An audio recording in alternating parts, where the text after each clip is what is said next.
From the Library of Congress in Washington, D.C.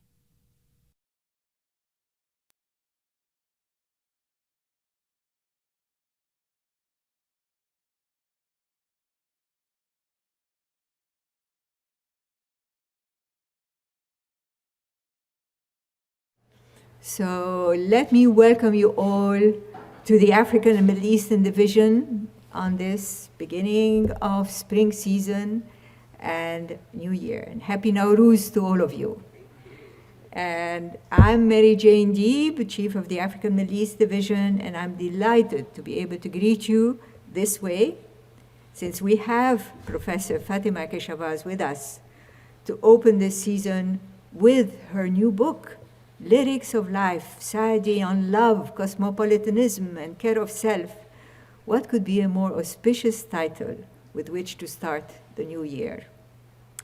As most of you already know, our division is made up of 3 sections: the African, the Near Eastern, and the Hebraic sections. We're responsible for materials for 78 different countries in the Near East, Central Asia, the Caucasus, as well as from the entire continent of Africa, North and Sub-Saharan. And we're very active in acquiring, developing collections, briefing visitors coming from all the countries of the region, organizing programs, symposia, workshops, exhibits. We also invite scholars and experts who have researched and done work on our areas of responsibility, and we invite them to share with us their ideas, their work, their research, so that we learn from them and so that our collections come alive. And who could best put the Persian collections and make them alive than Fatemeh? And although Hirad is going to introduce her, I want to say just briefly a few things, a few personal things. I got to know Fatemeh Keshavarz on the Persian book exhibit a few years ago and discovered what an extraordinary woman she is. She's a Renaissance woman, a poetess of incredible talent, a writer, a thinker, an artist, a scholar, a woman of so many dimensions that it is difficult to find the words. And I'm going to let her speak in her own way to say those things, and so that you can have a sense of who Fatemeh is. But so you're in for a treat. I'm telling you this. And now Hirad is going to officially introduce her. So Hirad. Thank you, Shukran. Thank you very much. Thank you, Mary Jane, for a wonderful introduction. I'm delighted that you could make it here in the middle of a work day. It's, I know, not easy to get to the library, not that convenient. This is the season of Nowruz and New Year, the arrival of spring. I want to wish everyone who celebrates Nowruz a happy spring, as well as to other folks who enjoy seeing nature come back to life. This is a tradition celebrated all the way from the western gates of China, if you like, Central Asia, Afghanistan, Iran, into Anatolia, the Kurds. And it is an age-old tradition that this entire region celebrate. I would like to also say that it is quite wonderful to see that Iranian and Afghan and Central Asian communities here making this a tradition that has become part of the American culture in recent years, and every year you have more and more extensive gatherings and ceremonies. I would also like to then switch to our wonderful collaboration with Dr. Keshavarz and the University of Maryland. I could not have put together the exhibit without the expertise and the help of Dr. Keshavarz and the wonderful staff that she has at UMD at University of Maryland. I would take a second and read her bio. She really doesn't need an introduction. Everyone knows who she is, but it would be right here to at least, it would be the right thing to do to introduce her. Let me quickly put up the program as well. Today's program is focusing on the new book that Dr. Keshavarz has put out, and she will be speaking to you. Her accomplishments are extensive, so I'm going to quickly go over it, and I'm sorry if I don't cover everything. My apologies. Fatemeh Keshavarz is the director of the School of Languages, Literatures, and Cultures, and the chair and director of Roshan Institute for Persian Studies at the University of Maryland, College Park. Dr. Keshavarz was born and raised in the city of Shiraz, completed her studies in Shiraz University and University of London.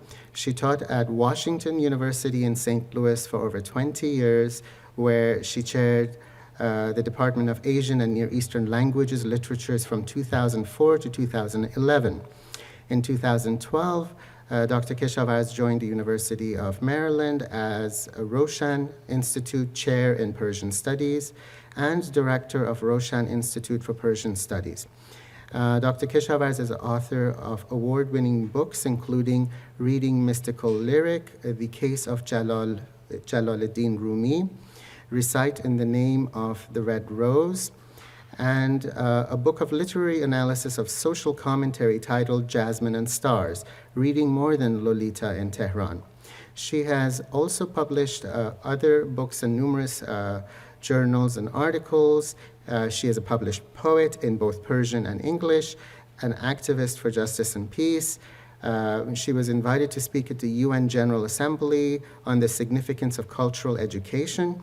Her NPR show, The Static Faith of Rumi, brought her the Peabody Award in 2008. And the same year, she received the Herschel Walker Peace and Justice Award. I think that's a long enough list. There is more, but I would like to invite her so she can speak. Thank you very much.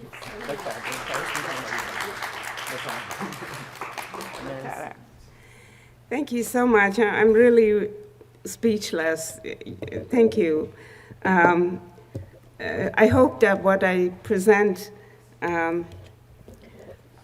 meets the expectation after all this love and amazing words given to me. Let me just briefly say that the collaboration with Library of Congress has been an equally great joy for me and for University of Maryland.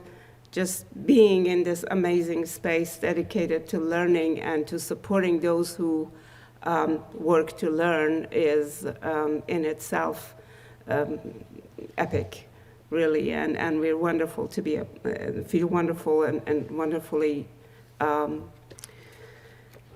fortunate, really, to be a part of it. So thank you so much. So today I'm going to talk about Saadi, and although I'm speechless, he never was. So hopefully something beautiful and wonderful will come out of everything that he has said in his life, and there was plenty that he did say. And what I'm hoping that by the end of this hour you have is a taste of what the title of this talk is giving, which is who is Saadi as a lover, as a cosmopolitan traveler, and as an educator, as a person who cared about helping people build and rebuild themselves. I'm hoping that you get a taste of his words in their pure and strong sensuality, which is a very important part of his work, the spiritual capacity that he brought through his words, the ethical values that he put forth, the cosmopolitan consciousness that he supported, the social awareness that was connected with his work, the very lively humor, and I'm going to put a little bit of emphasis on that, and of course his poetic precision, about which I'm going to say a few words at the very end. So let me say why I'm saying a taste, because I really think that there is not enough room to do any kind of in-depth dipping to his work. But what I'm hoping is that you'll do that afterwards, that everybody will be looking for translations of Saadi's work, that you will be looking for everything that people wrote on him because of the taste that I have given.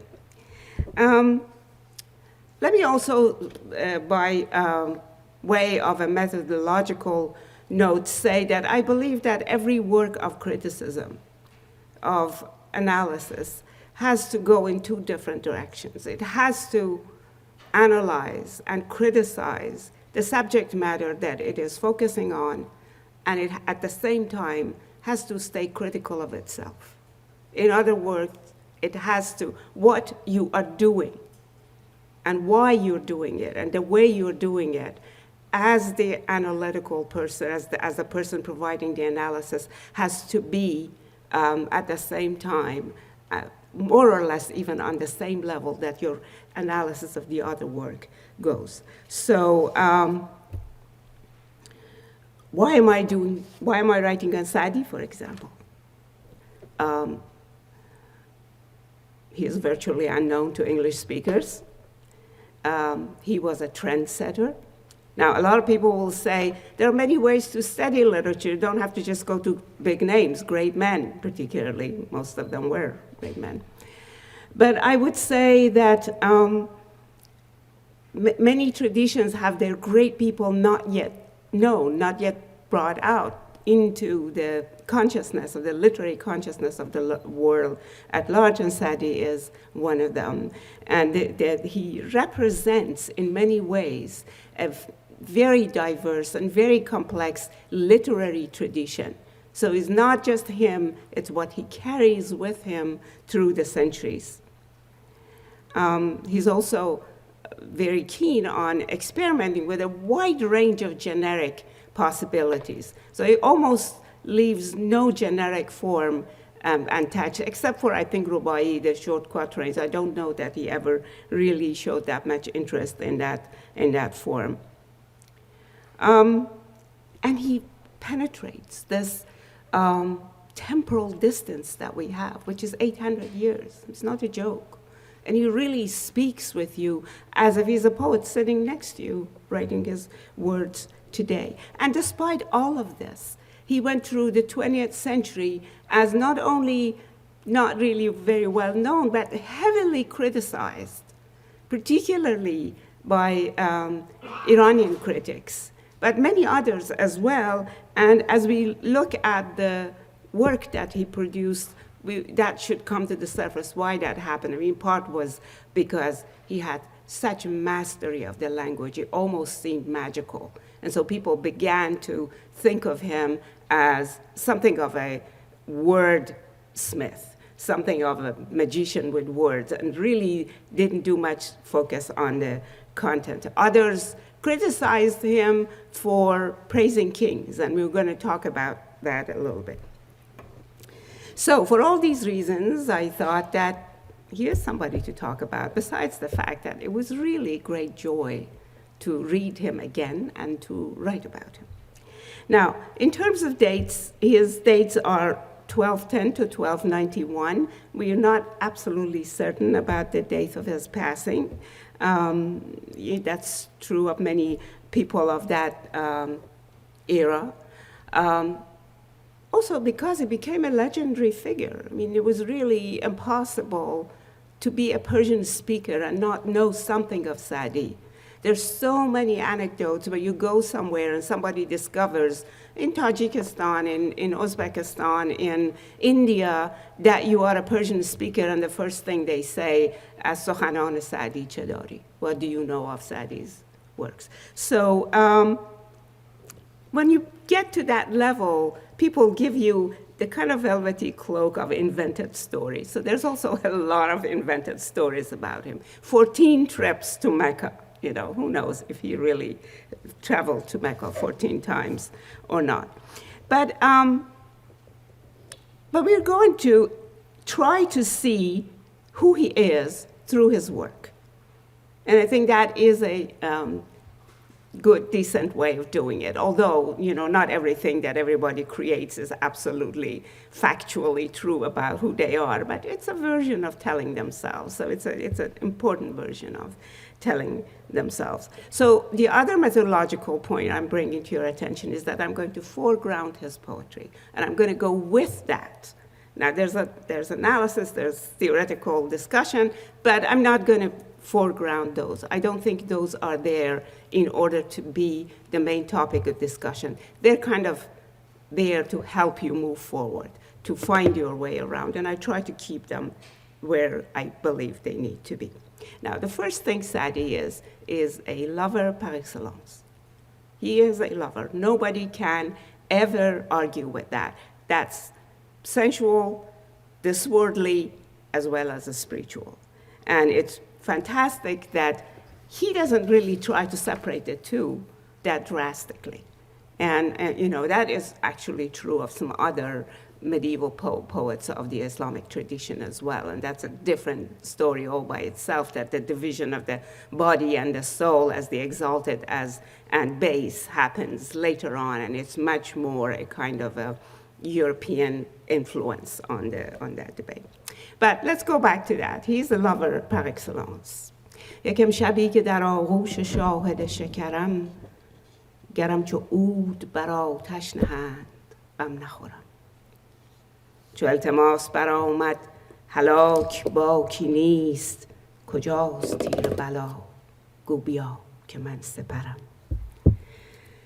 ببند یک نفس ای آسمان دریچه صبح بر آفتاب که امشب خوش است با قمرم ندانم این شب قدر است یا ستاره روز تویی برابر من یا خیال در نظرم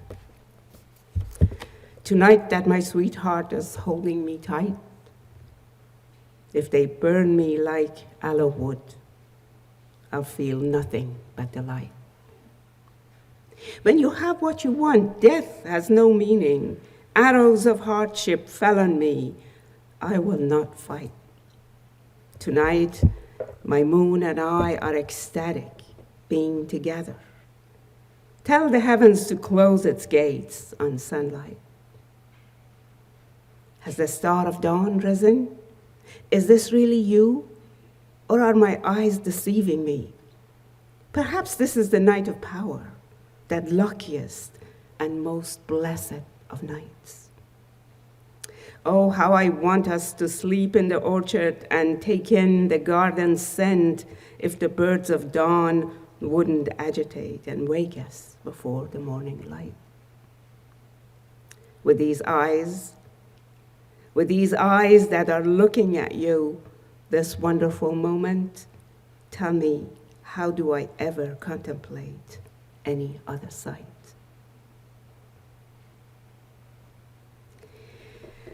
Talk to me.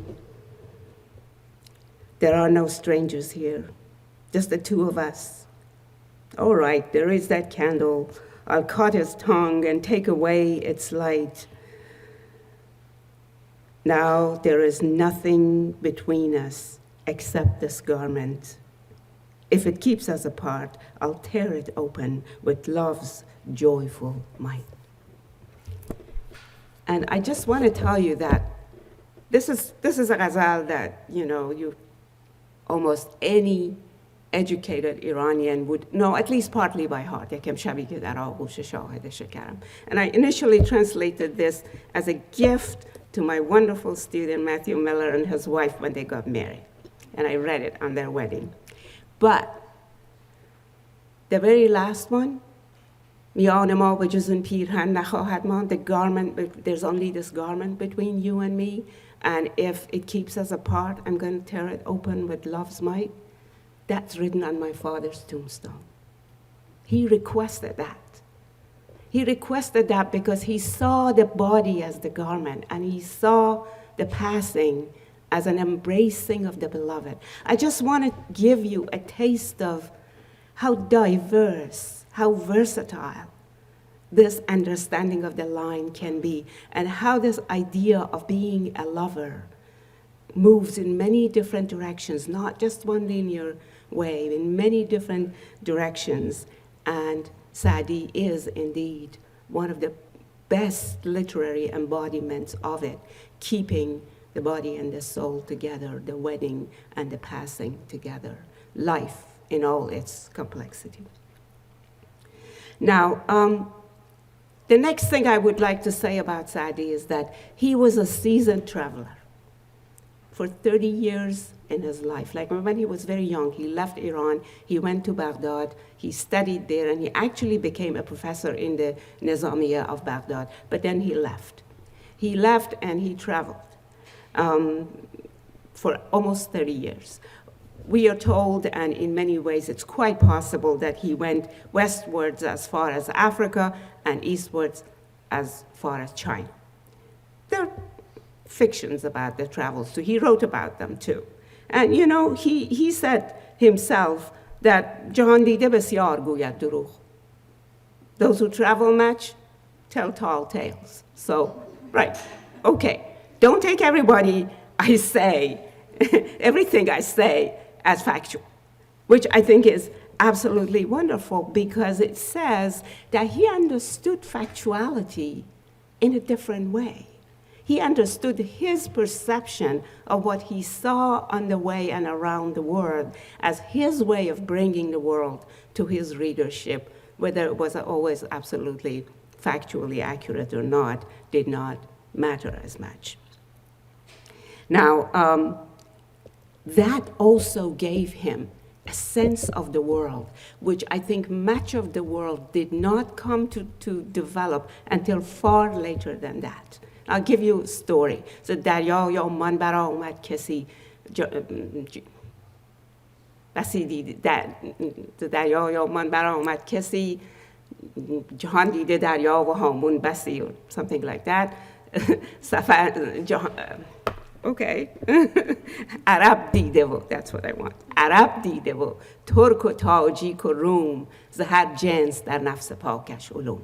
So somebody came from the Sea of Oman, and he had traveled a lot. He had seen Arabs, Turks, Tajiks, and Greeks. And what's the next line? ز هر جنس در نفس پاکش علوم. So in his pure soul, he had collected a lot of knowledge. In other words, see, these people were not barbarians. They weren't just strangers out there we didn't know anything about. They knew things, and you could learn from them. Huh, I have the Persian written here. If only I had looked.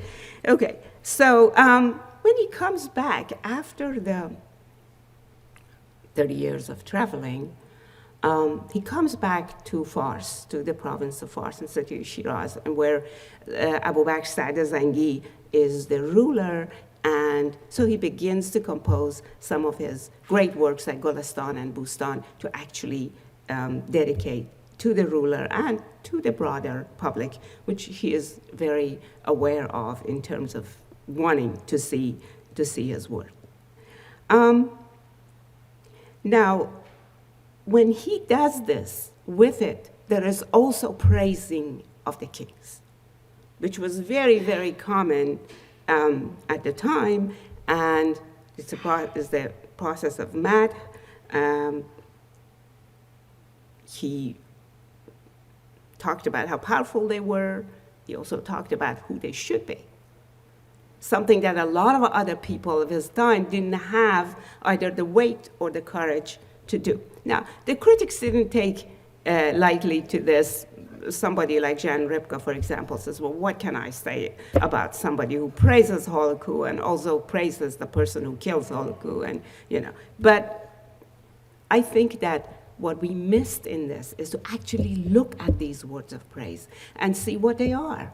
What are they about? And I'm going to give you a taste of a little bit of that because, again, now we're talking about Sa'di, the praise writer for the kings. So in 1290, I'm not actually sure if it's 1291 because that would be very close to his passing, but it's a date given usually. He wrote this famous قصیده that, again, a lot of Iranians know by heart. بس بگردید و بگردد روزگار دل به دنیا در نبندد هوشیار نام نیکو گر بماند زادمی به که از او ماند سرای زرنگار صورت زیبای ظاهر هیچ نیست ای برادر سیرت زیبا بیار.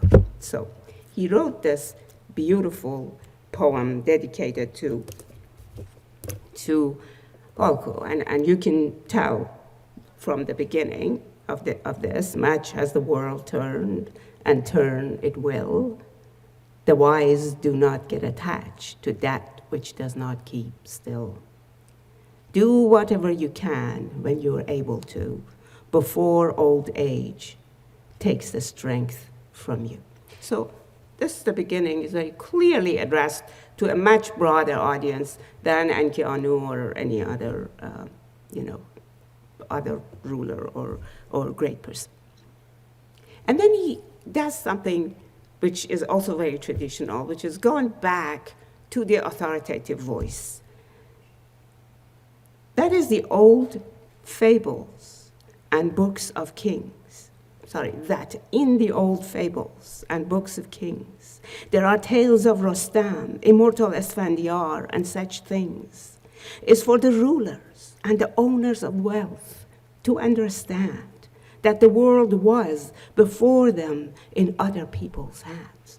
So he's going to get to the praise at some point, but this is before that.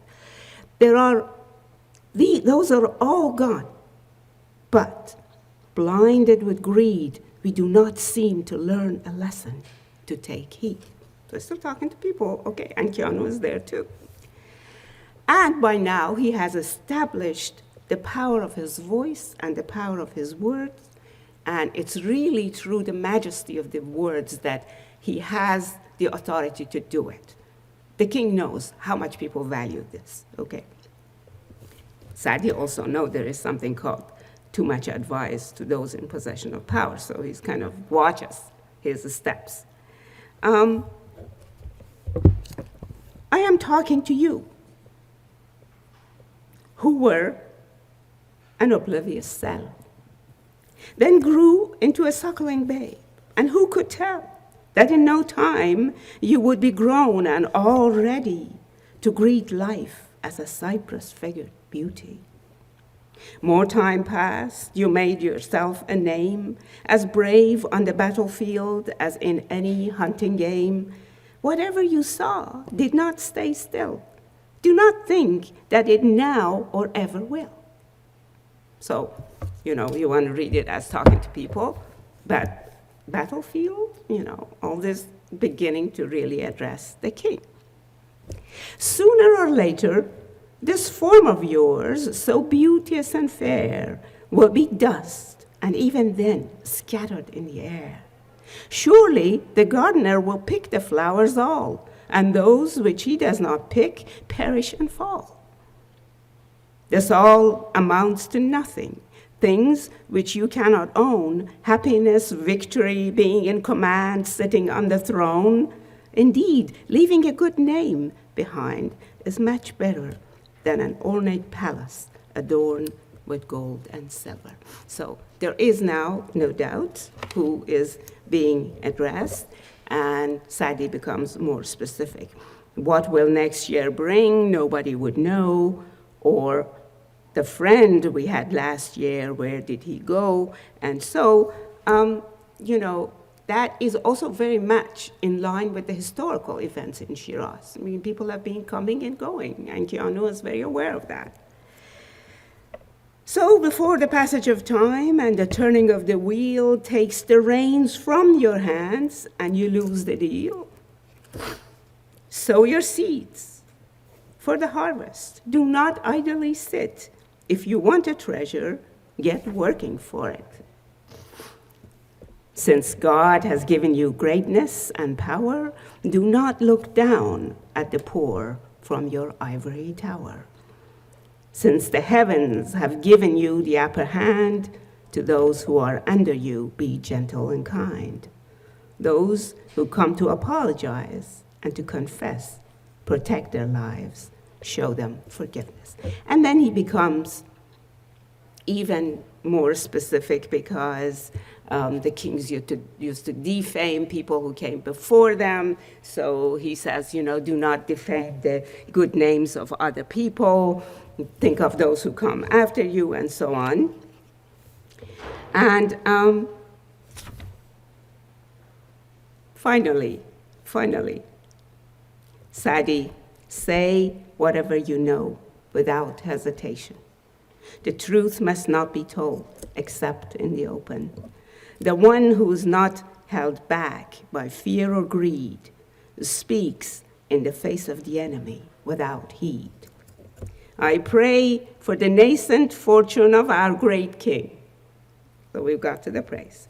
To be on the rise and long-lasting, our just monarch, our illustrious Amir, the noble Ankianu, the ruler without peer. Others bring our sovereign gifts of sweetmeat.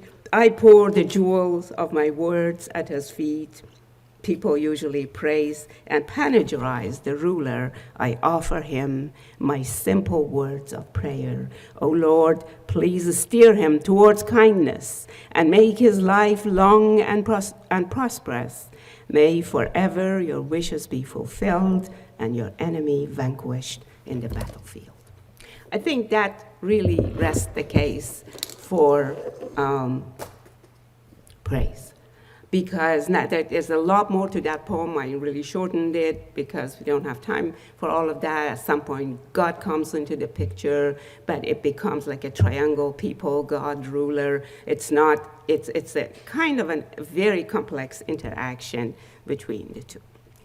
And from there, I want to take us to Sadi, a teacher of ethics, who is really an extension of what you saw, but it's far more fun to read, because what he decides is that I'm not going to just give another boring book of, directions and guidelines.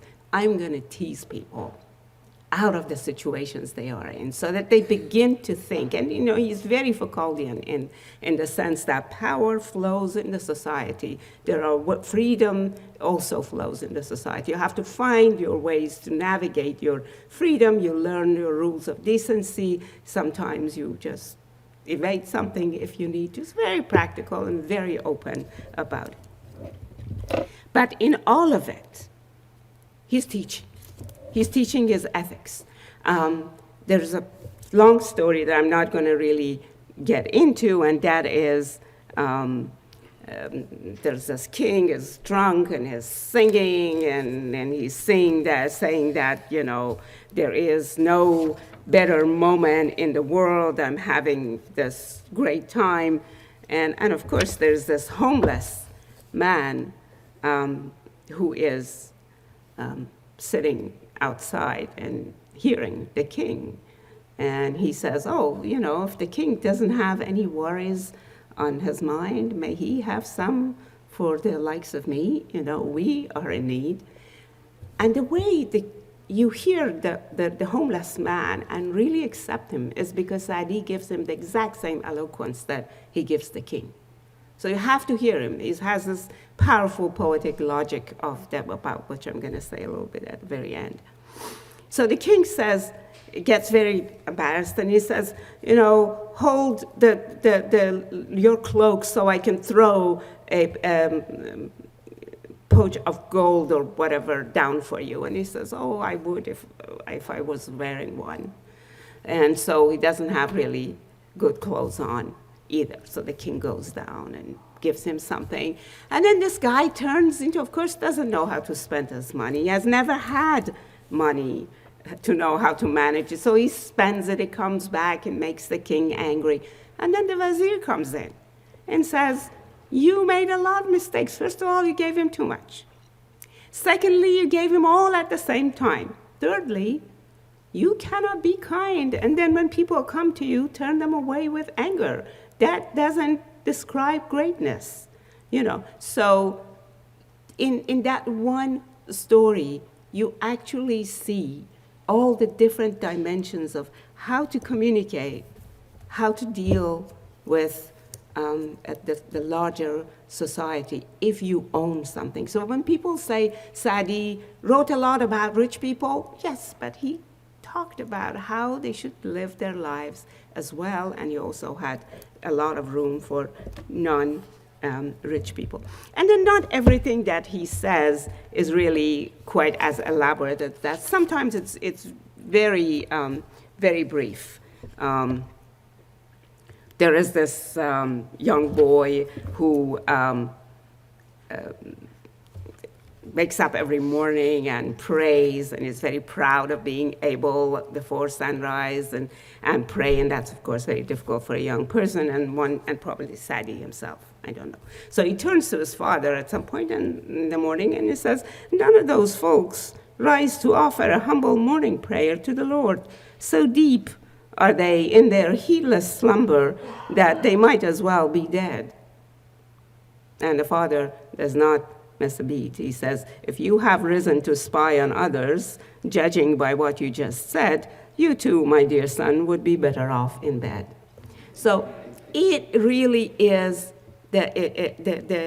these moments, these very brief moments. I cannot tell you how many Iranians actually know this. And so it's kind of penetrating the consciousness of a much larger, much more complex body of people who hear it. Similarly, there's a story, I love this one.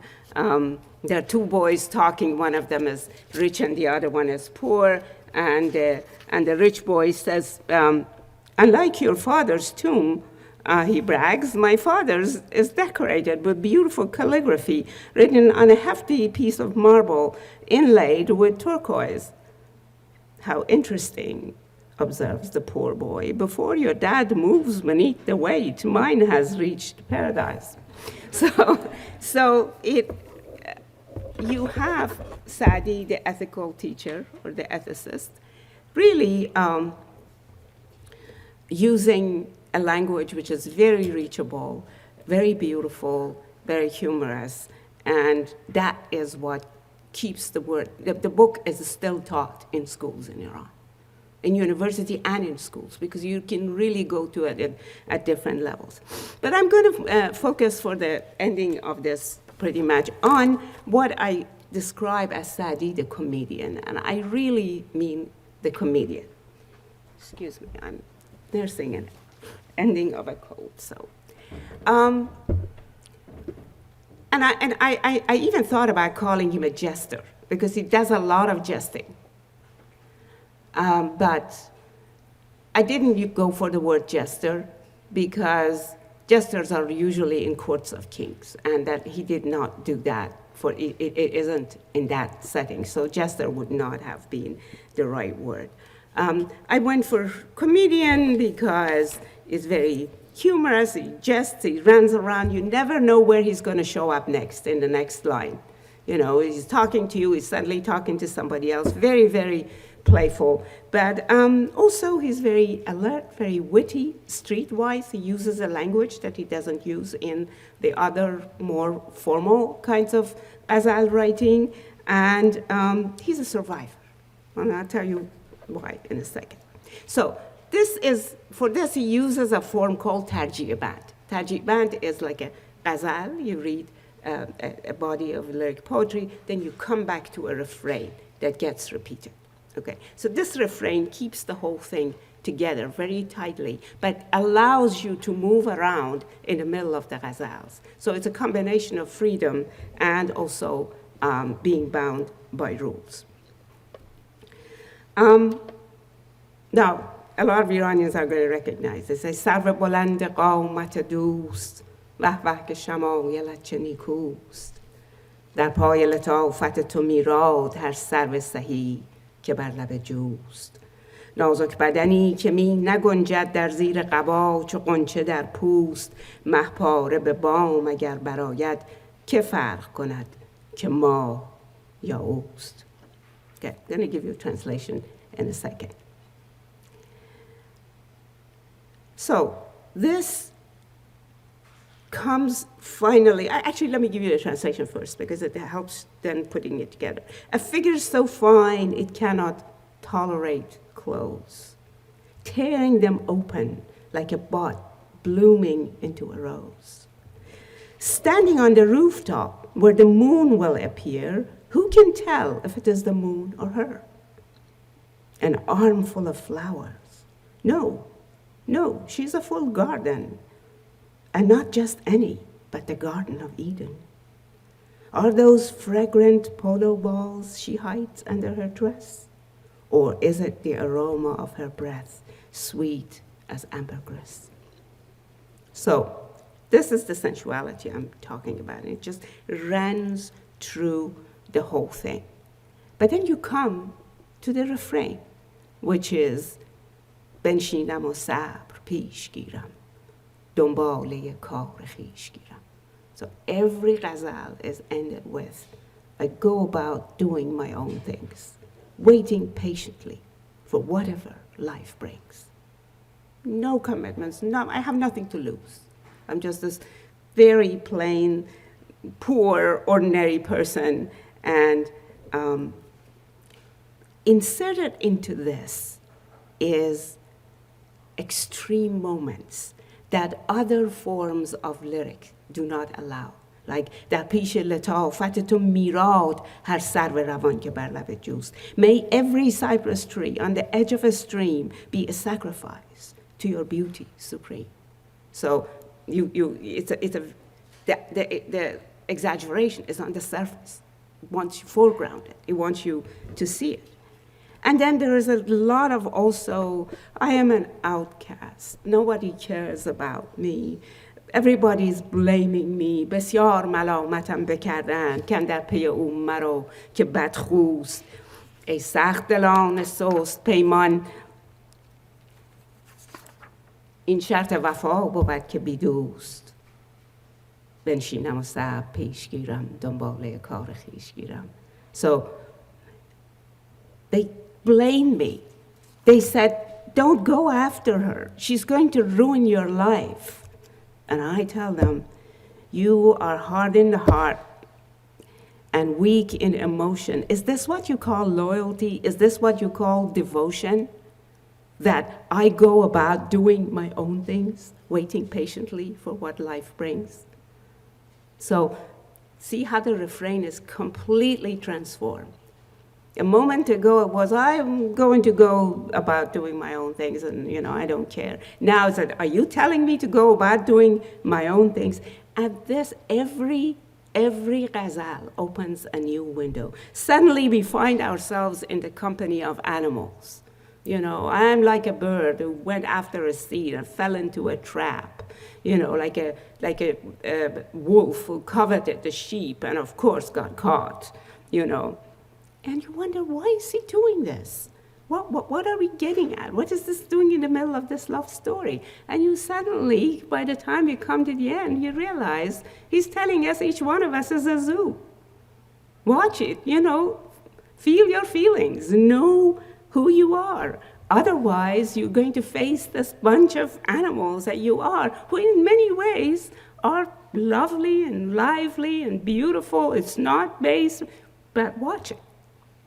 This is who you are. Know yourself. Or suddenly in another stanza, he starts focusing on Arabic. He uses these exaggerated Arabic terms that I'm sure Arabs wouldn't use. And Arab speakers really, and even Persians using Arabic. You can see the exaggeration. And you think, well, what are you up to? And then suddenly you get to the point, I'm eloquent in all the languages that I speak. When I begin to describe you, I sound like a dumb fellow. And so you go back, then you see, what is he doing with language? He's brought this opening up of the possibilities of what we do with language, and particularly a criticism of flowery and exaggerated language where people quoted Arabic in order to show that they're highly educated. Now, I'm aware that we're getting fairly close, so I'm not going to extend this far too much. Let me just give you another example. Every once in a while, he makes a puzzle, and this is in the area of Still Sadi, the comedian. Okay, so he's like, I always have a feeling that from some corner of the book, he's laughing at you as you're doing this. It's like, for example, he says, how cruel you are, you did this to me, you did this to me, and then he ends, from now on, do not do what you have done so far, for if you do, I swear to God that I will henceforth, and I'm like, oh, what is he going to do? Go about doing my own things, waiting patiently for whatever life brings.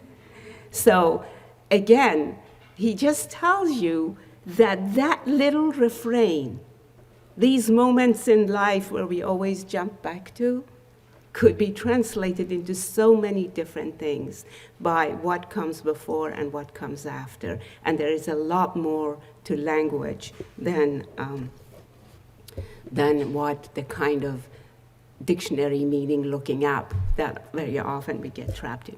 So let me conclude by saying that I think of, and one of my chapters is called The Orchard, the garden, it's just, and that is because I came to see Sadi's work very much in that metaphor. And one of the tastiest fruit of the exploration of this garden was that when I started my initial research on Sadi, and I know this, I've lived with this poetry all my life, is a master of originality and freshness and color and humor and elegance, and I could go on. And I started collecting main themes, like what themes are going to come out of this?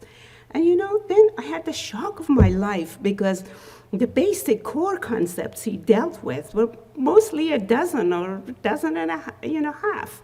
I almost fell off my kind of proverbial chair. Like, how do you do this? How do you bring so much freshness with so little traditional language at your disposal?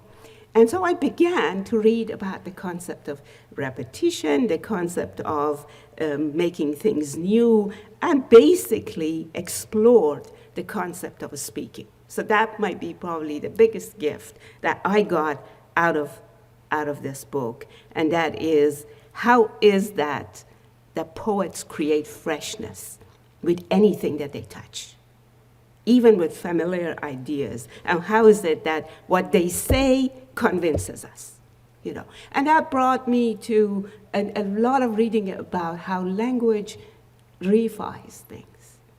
What is at our disposal as language, if we don't stretch it with poetry, could reify things. Even when we say, for example, change is great, right?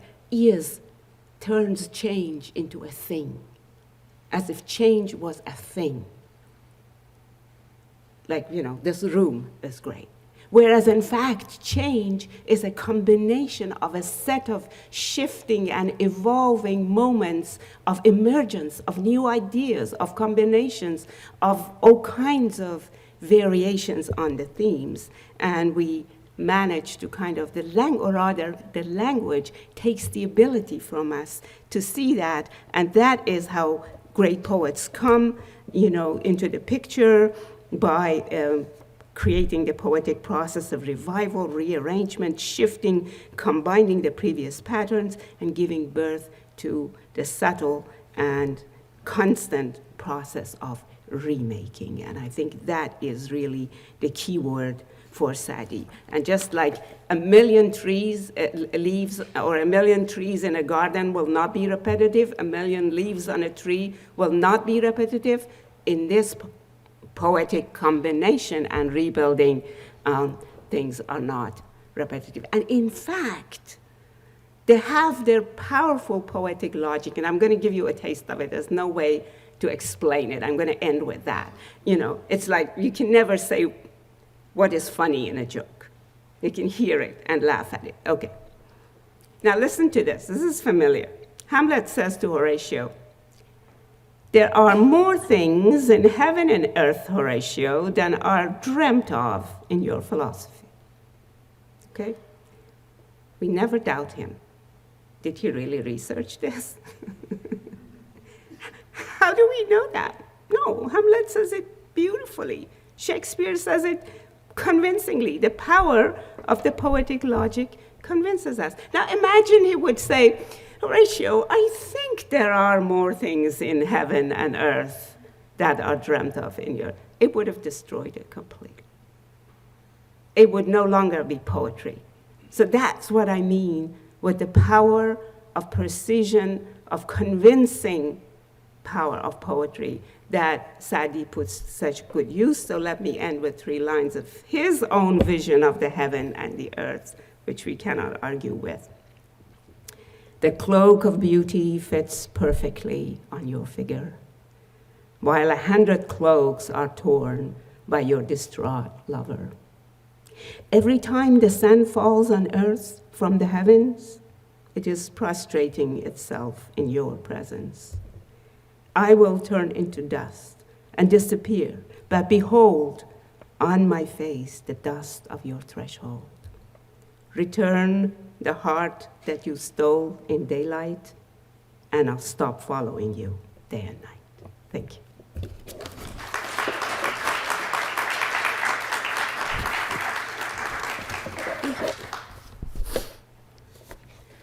Thank you very much.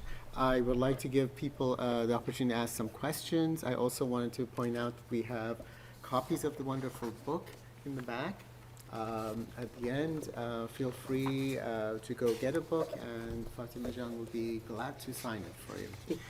Any questions? Yes, Mary Jane, please. Well, first of all, I want to thank you.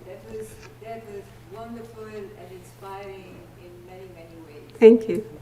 So my question is, if you were to compare, okay, Saadi to Rumi or Hafiz, what would stand out in terms of Saadi himself? What would differentiate him, make him unique? Yeah. Actually, If you could repeat. sure. Yeah, the question is, if I were to compare Saadi to Rumi or Hafez, for example. Let me particularly talk about Rumi, and I'm going to come to Hafez too. You know, a lot of what they're concerned with is similar, but Rumi is a storm, and Saadi is a quiet city. It's a beautifully organized, ruled by law.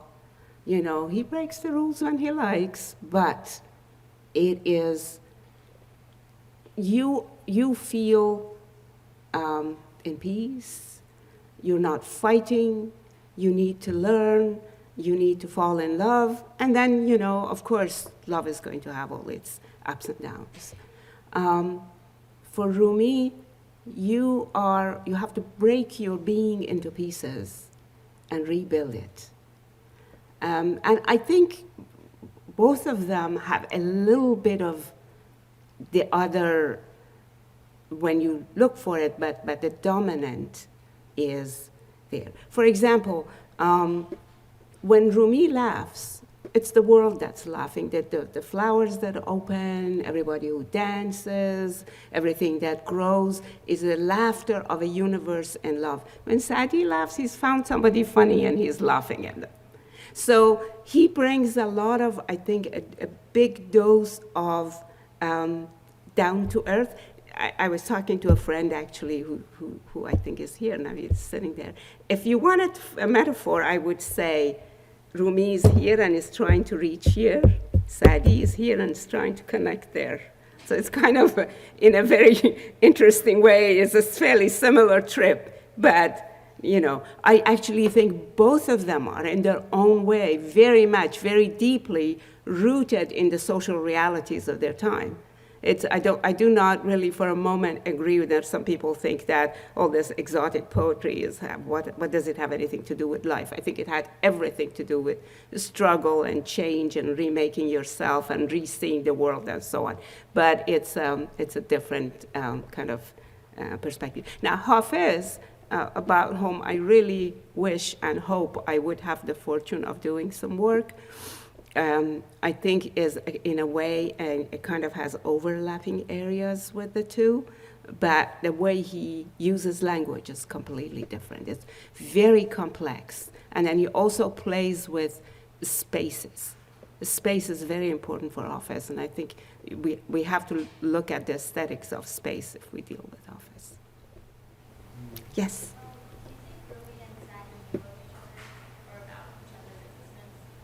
I'm sure they did. As you know, time-wise, they coincide. There are, in fact, poems that sometimes people have interpreted as alluding to each other.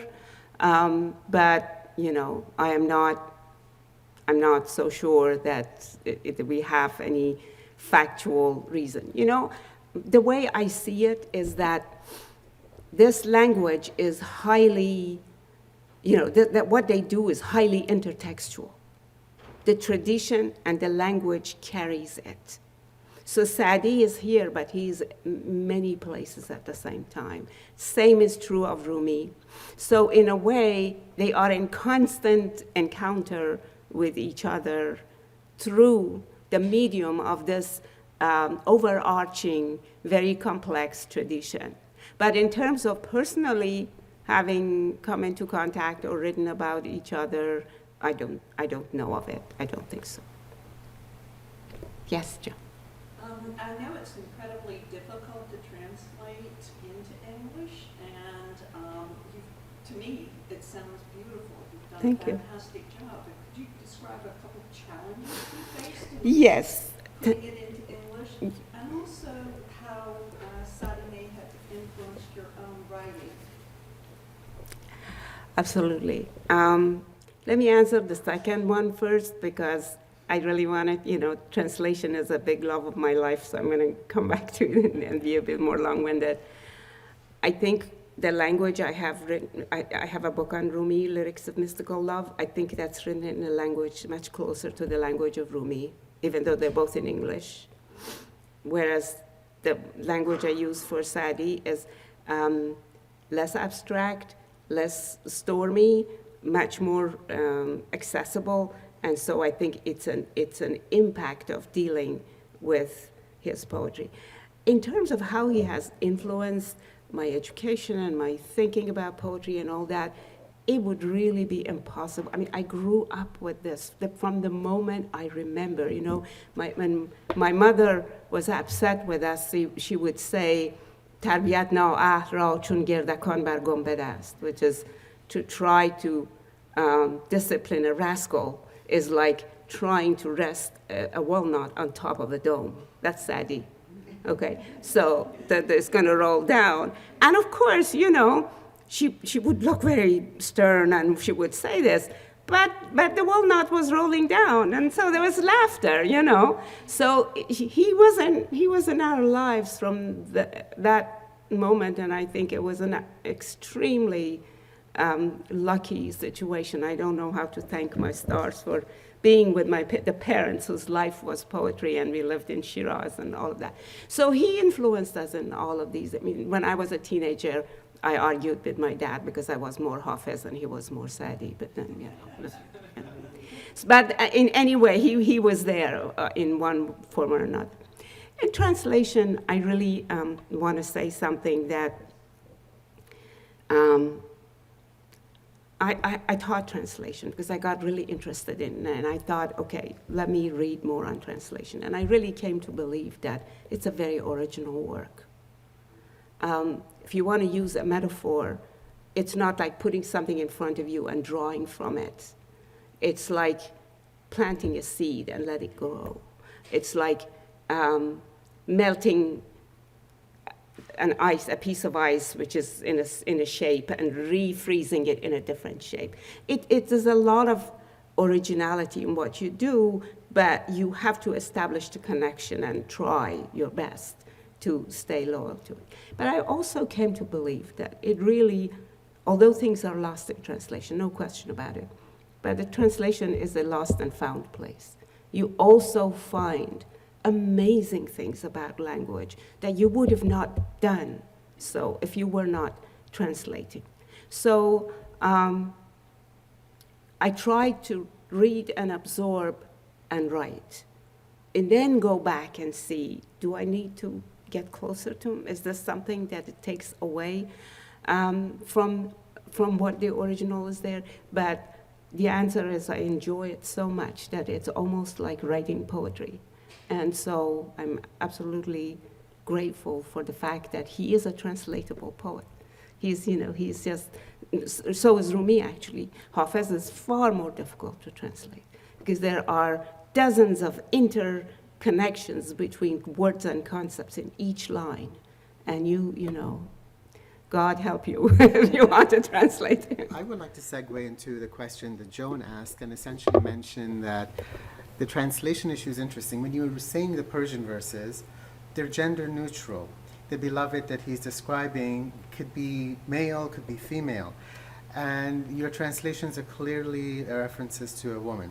I'm curious, how much gender can you read into it, and how much of it? Right. Then there's also another criticism of Sadi being misogynistic and being very anti-woman. Who wasn't So- in the 13th century? I know. So I'm curious to see what you're. Yes, yeah. absolutely. Okay, I'm glad you raised the question of gender because I read stuff that were specifically, and you're right, the pronouns are gender, non-gender specific. I read poems that are specifically addressed to females. Like, when somebody hides polo balls under their dress, you know who they are. But he does have homoerotic imagery. And actually, in the chapter on love, I do have a section. I have an extended section on that. Because people don't know how to handle it. They try to erase it by saying, oh, no, this is all just metaphorical. Some other people say, okay, it just, it was a tradition and they did it without thinking about it. Now, there's a lot of discussion that could go into that, which is homoerotic beauty didn't necessarily mean what we are either addressing as homosexuality today, and it requires a lot of in-depth writing. Actually, Matt has written on that beautifully, and he did give a talk.